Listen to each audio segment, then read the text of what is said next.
Hey guys, my name is Ivir and today is all about vintage clothes. I'll be going through all of my vintage pieces. As you can see, there are a lot of garments here, so we have to split it into two parts. In this part, we'll do jackets, shirts, and vests. And in the next part, we'll do knits, tops in general, pants, footwear, and accessories. Sounds like part 2 is bigger, but there are a lot of jackets and shirts. But before we get into it, I want to ask you to consider subscribing and liking the video as it helps the channel out immensely. But anyways, let's get into it. We're starting with jackets. First off, we have this insane shearling coat from West Germany, which means it is older than the Berlin Wall. So definitely a special piece. I found this for like $90, I think it was, in pristine condition. It looked brand new when I got this thing. I don't wear it that much, but when I wear it, it's like the warmest piece of clothing that I have. Insane piece. And just such a staple in every man's wardrobe. Nine. No. Oh my god. Yeah, give me a second. My girlfriend is gonna be so pissed. I had to put the shearling coat away to dry, but let's get on with it. The next piece is this Hugo Boss coat from the 80s. Absolutely insane fit on this. I had been eyeing a long coat for some time, and when I found this vintage for around 200 bucks, I had to get it. The fit is great, like I said. It's 80% cashmere, super soft, just such high quality. Love this piece. Goes so well with my Rick Owens stuff as well. Next up, we have my absolute oldest vintage piece. And it's this workwear kimono from the 20s, which is absolutely insane. I think it was John Mayer who said that wearing a robe or a kimono is like wearing a room. And I could not agree more. Incredible piece, indigo dyed. It has gorgeous sun fading all over. I don't really wear it out that much as, you know, it's like cultural appropriation and everything. But it is an incredible piece. And I sometimes just wear it around the house.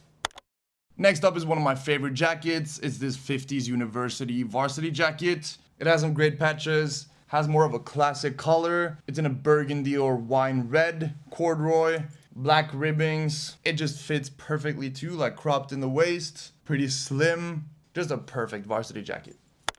Next up, we have another varsity. I don't really wear this that much anymore. I think it's been like 2 years since I've worn it because of the very intense red color, but it's an insane find nonetheless. From 1973, worn by someone named Steve, I guess, has like some medals and such. Fits absolutely incredible. But yeah, just the color makes me not wear it that much anymore, I think. So if you are interested in this, just say the word and I might sell it to you for a decent price. But it is in such a pristine condition. Next up, we have my favorite vintage pickup probably ever. It is this 50s MA1 bomber jacket. It looks like it's been worn in the war actually. All of the ribbings are pretty much just destroyed. Oil stains all over. It has like a faded patch on the shoulder. This just fits incredibly well. It's like very short but wide, so it's not like a classical bomber type of fit where it's like cinched in the waist. This is more just cropped and wide. Incredible piece. Will never let this go. This will be my like forever jacket, I think. I love this thing so much. Next up, we have my most worn jacket. It's just a classic bomber jacket, you know? But it's black leather, so it works so well with my wardrobe. Nothing fancy, apart from like good leather quality, great fit. It's not from like a famous old brand or anything, it's just good quality. Next up, we have one of my coolest leather pieces for sure. It's a leather bomber jacket again, but it's more of like a burnt orange color. Someone told me that they think the leather on this is from the inside of a cow's stomach. And I don't know if that's true, but the graining and just like leather quality on this is from another world. Like this is insane. I do need to get pretty much all of the lining fixed, but it is such an incredible piece. We'll probably never let this one go either because it's just such high quality, such an incredible piece. Fits perfect as well. Cropped and tight in the body, wide sleeves, wide fit, incredible. Works really well with my Rick pieces for sure. Next piece is just a classic workwear or chore jacket. It's actually my grandpa's jacket. I got this a couple of years ago. Fits decently well. I don't wear it that much because I do have another chore type of thing coming up, which is just cooler. But it's my grandpa's old jacket, so I can't really get rid of it either, you know what I mean? But yeah, cool piece. Next up, we have some blazers. The first one is just an insane double-breasted piece. Fits super oversized, but like well at the same time. The shoulders are wide, peak lapels, wide lapels, which is important on a double-breasted one. Very sharp shoulders. If I am wearing a blazer, it is most of the time this one. Monster, if you see this, sponsor me. Next one is another double-breasted one, but this is a complete suit. Wool, herringbone, very much an 80s fit. Love this thing. Yeah, not much more to say about it. Next one is an incredible Harris tweed jacket, houndstooth pattern, very much a wide lapel, wide shoulders, sharp shoulders, a bit short in the sleeves but not like too much. I don't wear it that often, but when I do, it is an amazing piece.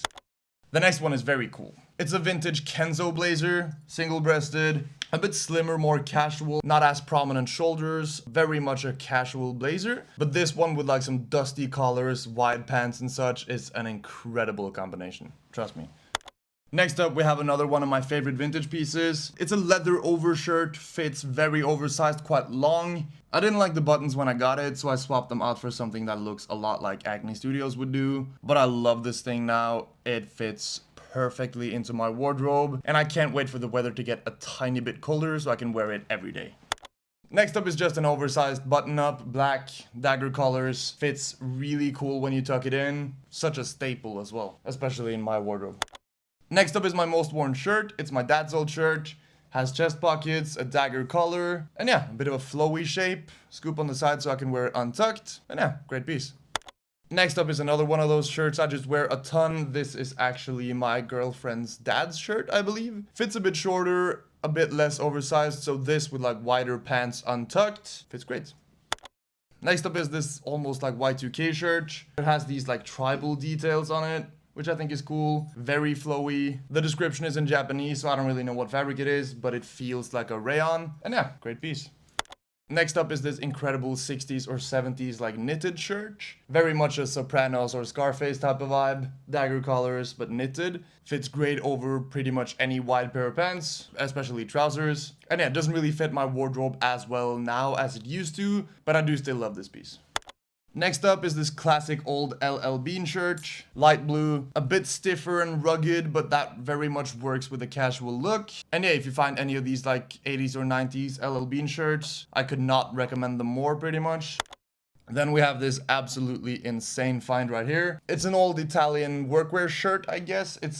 It's kind of like an in-between between like a shirt and a workwear jacket. It's in a herringbone pattern, has tiny distressings all over, was definitely indigo dyed, but the sun fading has gotten fully to it. I love this thing. I wear it whenever I can, even though I mostly wear black, so I have to like make it somehow work. So I have to build outfits around this piece when I want to. But yeah, this is an incredible one. Next up, we have two identical shirts. I bought these quite recently. They were tailor-made for someone in San Francisco in around 1975. Dagger colors, western details, poplin material. The pink one definitely has more of a faded look to it, and the color is distressed as well. Gorgeous pieces, especially the pink one.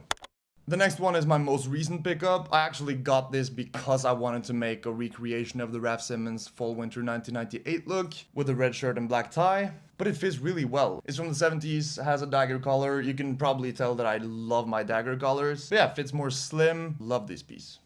All of a sudden I remembered that I have these two 70s shirts. My girlfriend is currently borrowing these, that's why I forgot to show them off. Both of them are striped, 70s, dagger colored again. They're very much fitted to me and they are as colorful as they are, so they don't really work into my wardrobe anymore. But my girlfriend gets a lot of wear out of them, so that's good.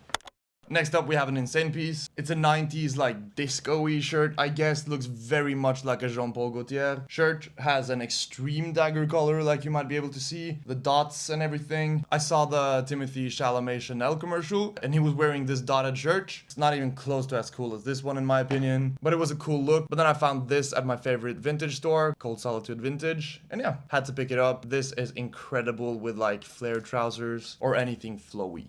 I don't get to use it that much because of the dots, but when I do, it looks incredible. The next one is one of my all-time favorite finds, and that is this 50s Brioni silk shirt. Incredible quality, beautiful distressings on the collar. The fit is absolutely incredible on this. I almost always tuck it in because it's quite long, but when I don't, it has these like beautiful pleats at the back, which is very special, but an absolutely gorgeous piece of clothing. And then we have a quadruple XL Oxford shirt. Got this from a friend of mine. It is absolutely huge. Always tuck it in pretty much so it like puddles a ton up top. This with my beige wide Marc Henry Dominant trousers is like the perfect summer combination. And yeah, very situational, but cool.